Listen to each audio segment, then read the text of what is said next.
जय श्री हरि विष्णु जी। नमस्कार दोस्तों, आप सभी का मेरे चैनल में हार्दिक स्वागत है। दोस्तों, आज हम जानेंगे कामदा एकादशी व्रत का पारण कब करें, कैसे करें और पारण का शुभ मुहूर्त क्या है। तो कामदा एकादशी का व्रत चैत्र मास के शुक्ल पक्ष की एकादशी को किया जाता है और 2024 में कामदा एकादशी का व्रत 19 अप्रैल को किया गया है। दोस्तों, व्रत अगर आपने किया है और पारण सही तरीके से नहीं किया, शुभ मुहूर्त में नहीं किया, तो पारण का व्रत का पूर्ण फल प्राप्त नहीं होता है। इसीलिए पारण को हमेशा शुभ मुहूर्त में ही करना चाहिए और नियम अनुसार ही पारण करना चाहिए, क्योंकि एकादशी व्रत का पारण बहुत ही ज़्यादा महत्वपूर्ण माना जाता है। और पारण गलत तरीके से अगर आप करेंगे तो आपको व्रत का फल तो नहीं मिलेगा, बल्कि पाप लगेगा। तो पारण हमेशा मुहूर्त में ही कीजिए, तभी आपको अपने व्रत का पूर्ण फल प्राप्त होगा। क्योंकि एकादशी व्रत जितना महत्वपूर्ण होता है, उतना ही एकादशी व्रत का पारण महत्वपूर्ण होता है, यानी कि व्रत को खोलना। तो आइए जानते हैं व्रत पारण के नियम क्या हैं और शुभ मुहूर्त क्या है।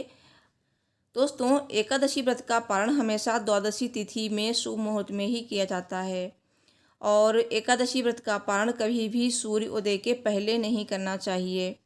कभी कभार ऐसा होता है कि द्वादशी तिथि सूर्य उदय के पहले ही समाप्त हो जाती है, तो ऐसी स्थिति में भी एकादशी व्रत का पारण सूर्योदय के बाद ही किया जाता है।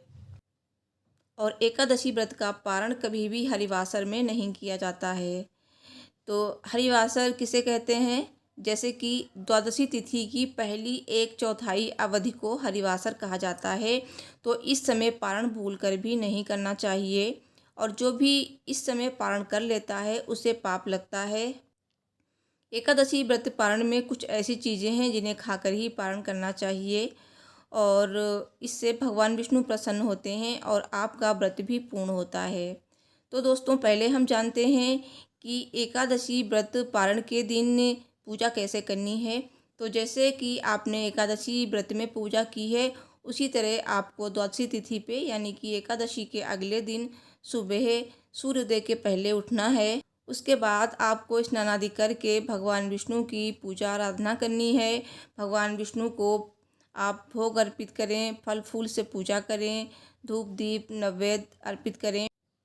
फिर भगवान विष्णु की आरती करें, क्षमा याचना करें, अपना व्रत पूर्ण होने की भगवान विष्णु से विनती करें।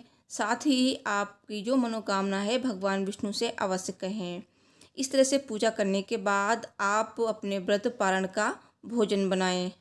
भोजन आपको शुद्ध सात्विक बनाना है और हो सके तो भोजन में आपको शुद्ध देसी घी का प्रयोग करना चाहिए।